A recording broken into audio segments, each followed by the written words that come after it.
ಹಾಗಾದ್ರೆ ನಾವು ದೇವರ ಅನುಗ್ರಹಕ್ಕೆ ಪಾತ್ರರಾಗಬೇಕಾದ್ರೆ ಏನು ಮಾಡಬೇಕು ನೋಡಿ, ಅದನ್ನೆಲ್ಲ ಹಿಂದಿಂದೆ ಹಾಕ್ಕೊಂಡು ಹೋಗಿ.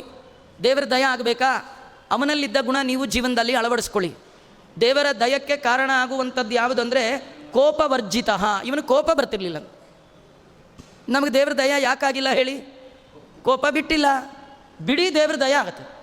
ಅದು ಬಿಡೋಕ್ಕಾಗಲ್ಲ, ಇದಾಗಲ್ಲ. ಅದು ಕೆಲವ್ರು ಅಂತಾರೆ ನೋಡಿ, ಅದೇನೋ ಹುಚ್ಚು ಬಿಡೋವರೆಗೂ ಮದುವೆ ಆಗಲ್ಲ, ಮದುವೆ ಆಗೋವರೆಗೂ ಹುಚ್ಚು ಬಿಡಲ್ಲ. ಇದೆಲ್ಲ ನಮ್ಮದೇ ಕಥೆ. ನಮಗೆ ಕೋಪ ಬಿಡೋವರೆಗೂ ದೇವ್ರ ದಯ ಆಗಲ್ಲ ಅಂತೀರಿ.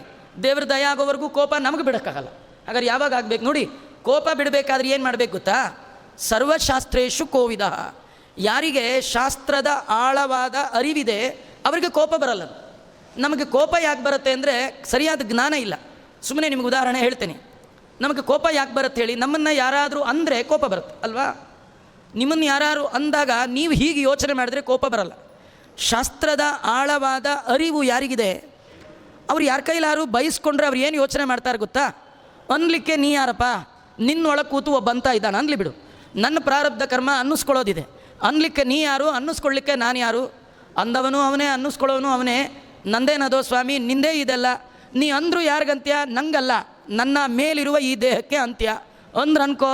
ಇದ್ದ ದೇಹಕ್ಕೂ ನನಗೂ ಏನು ಸಂಬಂಧ? ಇದೇನು ನಂದ? ತಾನಲ್ಲ, ತನ್ನದಲ್ಲ. ಆದ್ದರಿಂದ ಆಸೆ ತರವಲ್ಲ. ಎಷ್ಟಾದರೂ ಬೈಕು. ನಿಮಗೆ ನೋಡಿ, ಮನಿ ಆರ್ಡರ್ ಬಂದಾಗ ಸೈನ್ ಮಾಡಿದ್ರೆ ಮಾತ್ರ ನಿಮಗೆ, ನೀವು ಸೈನ್ ಮಾಡದೇ ಇದ್ದರೆ ನಿಮಗೆ ಯಾಕೆ ಕೊಡ್ತಾನವನು? ಹೇಗೋ ಹಾಗೆ ನಾನು ಅನ್ನುವ ಅಭಿಮಾನ ಇದ್ದಾಗ ಮಾತ್ರ ನಿಮಗೆ ಅಂದದ್ದು ಕೋಪ ಬರುತ್ತೆ.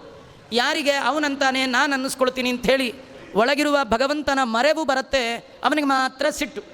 ಯಾರಿಗೆ ಕೋಪ ಬರೋಲ್ಲ ಅಂದರೆ ದೇವರ ಎಚ್ಚರಿಕೆ ಯಾರಿಗೆ ಯಾವಾಗಲೂ ಇದೆ ಅವನು ಕೋಪ ಬರಲ್ಲ. ದೇವರ ಎಚ್ಚರಿಕೆ ಯಾವಾಗ ಬರುತ್ತೆ ಅಂದರೆ ಶಾಸ್ತ್ರದ ಆಳವಾದ ಅರಿವು ಬಂದಾಗ ಮಾತ್ರ.